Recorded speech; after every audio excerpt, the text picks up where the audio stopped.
Hello everyone, स्वागत है आप सभी का एक नए वीडियो में। तो फ्रेंड्स, आज हम लोग जो है बाल विकास के बारे में पढ़ने वाले हैं। ठीक है, सीडीपी का ये जो है आगे जो भी लेक्चर होंगी, ठीक है, वो सभी देखिए बहुत ही ज़्यादा इंपॉर्टेंट होती है। इसमें मैं जो है आपको बताऊंगा कि इस बाल विकास से कहाँ कहाँ से जो है प्रश्न आपके जो है पूछे जाते हैं एग्जाम में। ठीक है, चाहे आप टेट के यूपी टेट के एग्ज़ाम दें या फिर किसी भी स्टेट का टेट का एग्ज़ाम दें, और जो है सी टेट वगैरह CTD, वगैरह सभी में जो है जहाँ पर भी जिस भी टीचिंग एग्ज़ाम में आपसे जो है सीडीपी के क्वेश्चन पूछे जाते हैं, बाल विकास के क्वेश्चन पूछे जाते हैं, तो उसमें जो है ये बहुत ही ज़्यादा इंपॉर्टेंट होता है।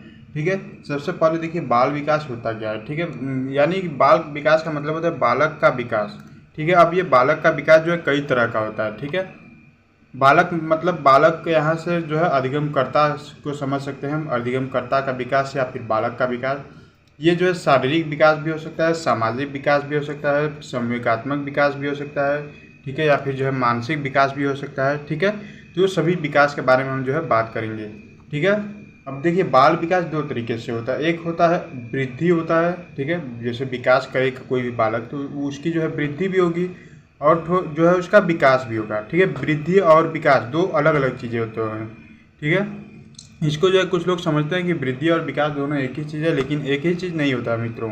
ये जो दोनों जो है अलग अलग चीज़ें होती है। ठीक है, देखिए अभी समझते हैं। सबसे पहले अभिवृद्धि देख लेते हैं। अभिवृद्धि या इसको वृद्धि भी बोल सकते हैं, कोई दिक्कत नहीं है। अभिवृद्धि का अभिप्राय कोशिकाओं में होने वाली वृद्धि या अभिवृद्धि के अंतर्गत भार का बढ़ना, ऊंचाई का बढ़ना, शारीरिक अंगों के आकार में परिवर्तन आना, बालों का बढ़ना, नाखूनों का बढ़ना आदि शामिल है। ठीक है, यानी कि आप जो है समझदार हो या ना हो, आपका शरीर अगर बढ़ रहा है, शरीर का कोई भी अंग जो है बढ़ रहा है, तो यह क्या है? अभिवृद्धि है, यानी कि वृद्धि है। अब फंक के अनुसार क्या है? फंक ने अभिवृद्धि की परिभाषा दिया है कि कोशिकीय गुणात्मक वृद्धि ही अभिवृद्धि है। ठीक है, यानी कि कोशिकाओं का बढ़ना ही क्या है? अभिवृद्धि है। अब देखते हैं विकास क्या होता है। ठीक है, विकास का मतलब कि आपके संवेगात्मक, आप जो है दिमाग से कितना जो है विकास कर रहे हैं, वो चीज़ें होती है। ठीक है, देखिए वृद्धि का मतलब शरीर का विकास और विकास का मतलब जो है दिमाग का विकास। ठीक है, अब इसका परिभाषा देखिए क्या है। व्यक्ति में समग्र परिवर्तन ही विकास है। यहाँ परिवर्तन से तात्पर्य शारीरिक, मानसिक व संवेगात्मक आदि से है। वास्तव में विकास की अभिवृद्धियों का योग है। ठीक है, विकास के परिणाम स्वरूप प्राणी में नई नई योग्यताएं, विशेषताएं, कुशलताएं, कार्य कुशलताएं प्रदर्शित होती हैं। ठीक है, जैसे हाथ पैर का बढ़ना, धड़ का बढ़ना आदि अभिवृद्धि है। लेकिन इसके कारण जो शारीरिक व मानसिक कार्य कुशलता उत्पन्न होती है उसे विकास कहा जाता है। ठीक है, अभी हमने क्या बताया कि शरीर का बढ़ना जो है क्या है? अभिवृद्धि है, और इसके कारण जो मानसिक विकास होता है यानी कि कार्य कुशलता विकास होता है वो क्या है? उसे जो है विकास कहा जाता है। अब हरलाक ने विकास के बारे में क्या परिभाषा दिया है? हरलाक कहते हैं कि विकास अभिवृद्धि तक ही सीमित नहीं है, इसकी अपेक्षा इसमें परिपक्व अवस्था के लक्ष्य और परिवर्तनों का प्रगतिशील क्रम निहित होता है। ठीक है, उसके बाद जो है अभिवृद्धि और विकास में अंतर देख लेते हैं। ये भी जो है कभी कभी पूछा जाता है। तो अभिवृद्धि देखिए, ये तो जो है बीएड में भी आपको जो है लिखने के लिए आता है। अगर आप बीएड किए हुए हैं, बीटीसी किए हुए हैं, तो इसके बारे में जो है बीएड बीटीसी में भी जो है डीएलएड वगैरह में इससे जो है प्रश्न बनते हैं। ठीक है, अभिवृद्धि में देखिए क्या है। अभिवृद्धि का संबंध शरीर के किसी अंग या उपांगों में परिवर्तन से है, और विकास का समस्त अंगों के समस्यात्मक समग्र का बोधक है। अभिवृद्धि एक निश्चित समय के बाद रुक जाती है, विकास निरंतर चलने वाली प्रक्रिया है। अभिवृद्धि का अर्थ संकुचित है, यह विकास की प्रक्रिया का अवयव है या फिर हिस्सा है। विकास का अर्थ व्यापक है, इसका संबंध न केवल शारीरिक पक्ष बल्कि संवेगात्मक, सामाजिक, मानसिक आदि सभी पक्षों में है। अभिवृद्धि में व्यक्तिगत भेद पाए जाते हैं, यानी कि विकास अभिवृद्धि जो है सबका अलग अलग हो सकता है। विकास में समानता होती है, लेकिन इसकी दर या सीमा में अंतर होता है। अभिवृद्धि मात्रात्मक, प्रत्यक्ष व बाह्य होती है, जो कि दिखाई देती है। ठीक है, अभिवृद्धि को आप जो है देख सकते हैं कि बालक जो है कितना बढ़ा, कितने इंच बढ़ा। लेकिन विकास अप्रत्यक्ष व आंतरिक होता है, विकास गुणात्मक होता है। ये इसको जो आप माप नहीं सकते, किसी का दिमाग कितना तेज है इसके मापने के लिए कोई यंत्र नहीं बना है। लेकिन हाइट आप नाप सकते हैं, लंबाई नाप सकते हैं, चौड़ाई नाप सकते हैं। ठीक है, अभिवृद्धि को नापा या तौला जा सकता है, विकास का अनुभव किया जा सकता है। ठीक है, विकास को नापा नहीं जा सकता, विकास को बस अनुभव किया जा सकता है। ठीक है, अब जो है अभिवृद्धि और विकास के कुछ सिद्धांत हैं। है ना। ये इनसे जो है प्रश्न पूछे जाते हैं कि जैसे पूछ लेता है निरंतर विकास का सिद्धांत जो है ये जो है अभिवृद्धि और विकास के लिए, विकास की विभिन्न गति का सिद्धांत, ठीक है। आपसे पूछेगा कि निरंतर विकास का सिद्धांत जो है किस किस चीज़ के लिए है, तो विकास के लिए है। विकास की विभिन्न गति का सिद्धांत भी हो गया। उसके बाद जो है विकास के क्रम का सिद्धांत होता है, ठीक है। विकास के क्रम के सिद्धांत में क्या होता है, विकास का देखिए एक क्रम होता है। जैसे भ्रूण पहले, जैसे जब कोई भी बालक माँ के पेट में होता है तो पहले भ्रूण बनता है, फिर जो है बालक का जन्म होता है, फिर चलना सीखना बोलना आदि, फिर जो है पढ़ना, ये सब चीज़ें सीखता है और धीरे धीरे इसका जो है विकास होने लगता है, ठीक है। उसके बाद है विकास की दिशा का सिद्धांत। विकास की दिशा कैसे होता है, तो विकास एक जो है विकास मतलब कि एक दिशा में विकास होता है। जैसे सिर से पैर की ओर होता है, ठीक है।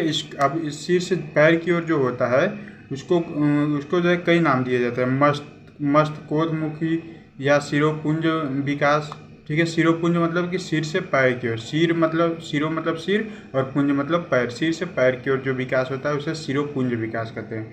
केंद्रीय परिधीय विकास, केंद्रीय परिधीय विकास मतलब कि अंदर से बाहर की ओर, ठीक है। निकट दूर का विकास, ठीक है। उसके बाद जो है एकीकरण का सिद्धांत। एकीकरण का सिद्धांत किसके लिए होता है, तो ये जो है विकास के लिए होता है। परस्पर संबंध का विकास, आपसे पूछा जाता है क्वेश्चन कि परस्पर संबंध का विकास, परस्पर संबंध का सिद्धांत किसके लिए जो है लागू होता है, तो ये जो है विकास का सिद्धांत है, ठीक है। इसमें कई चीज़ें आ जाती है, शारीरिक विकास, मानसिक विकास, संवेगात्मक विकास, सामाजिक विकास और जो है नैतिक विकास, ठीक है। अगर आपसे पूछा जाता है कि सामान्य एवं विशेष प्रतिक्रिया का सिद्धांत क्या है, तो ये जो है विकास का एक सिद्धांत है। आपसे पूछा जाता है कि समान प्रतिमान का सिद्धांत किसके लिए है, तो ये जो है विकास के लिए है, ठीक है। वंशानुक्रम का एवं वातावरण की अंत्यक्रिया का सिद्धांत, ये भी जो है विकास के लिए है। उसके बाद जो है परिमार्जिता का सिद्धांत या फिर जो है लाभ के साथ जो सिद्धांत होता है, ये भी जो है किसके लिए, विकास और वृद्धि और विकास के लिए, ठीक है। इसके बाद जो है ये तो जो है बाल विकास के बारे में हो गया। इसके बाद जो अगली वीडियो में हम जो है विकास की अवस्थाएं देखेंगे, जैसे शैशवावस्था, बाल्यावस्था या किशोरावस्था, ठीक है। ये सब चीज़ें पढ़ेंगे, ठीक है।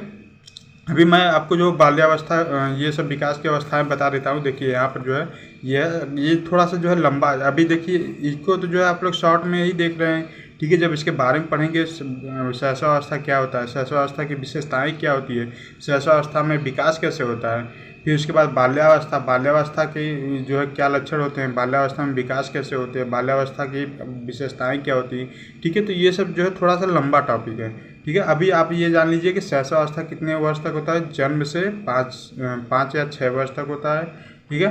बाल्यावस्था 5-6 वर्ष से 12 वर्ष तक होता है। अब बाल्यावस्था में 2 अवस्थाएं आ जाती है, पूर्व बाल्यावस्था और जो है उत्तर बाल्यावस्था। पूर्व बाल्यावस्था में 6 से 9 वर्ष और उत्तर बाल्यावस्था में 10 से 12 वर्ष।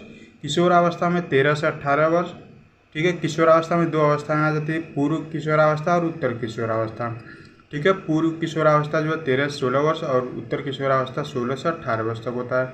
उसके बाद जो प्रौढ़ अवस्था आ जाता है जो कि 18 वर्ष या उससे अधिक का होता है, ठीक है। इनसे ये जो आप लोगों को ध्यान में रखे रहना चाहिए, क्योंकि इससे प्रश्न पूछे जाते हैं कि बाल्यावस्था कितने से वर्ष तक होता है। ये जो है 6 से 12 वर्ष तक होता है, या फिर जो 5 से 12 भी कभी कभी देता है।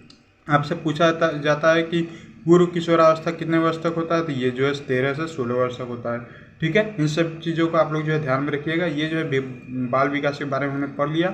अब अगले वीडियो में इन चीज़ों को जो है हम लोग डिटेल में पढ़ेंगे, ठीक है। थोड़ा सा लंबा टॉपिक है तो उसको जो है अगले वीडियो में कवर कर लेंगे, ठीक है। शैशवावस्था, बाल्यावस्था, किशोरावस्था और जो है प्रौढ़ावस्था, ये सब जो है डिटेल में पढ़ेंगे, ठीक है। आई होप कि आपको अच्छे समझ में आया होगा। फ्रेंड्स, अगर ये वीडियो पसंद है तो प्लीज़ वीडियो को लाइक कीजिएगा, अपने फ्रेंड के साथ भी शेयर कीजिएगा ताकि उन्हें भी इसका लाभ मिल सके।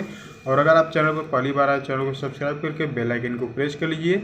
ऐसे एजुकेशनल वीडियो आपको आगे भी मिलती रहेंगी, ठीक है। और आपके CDP का जो भी प्लेलिस्ट है हमने आप अलग से बना दिया, आप चैनल पर जाकर सारी वीडियो इसको देख सकते हैं, ठीक है। सभी जो है सीरियल वाइज हमने पढ़ा रखा है, ठीक है। तो चैनल को सब्सक्राइब जरूर कर लीजिए।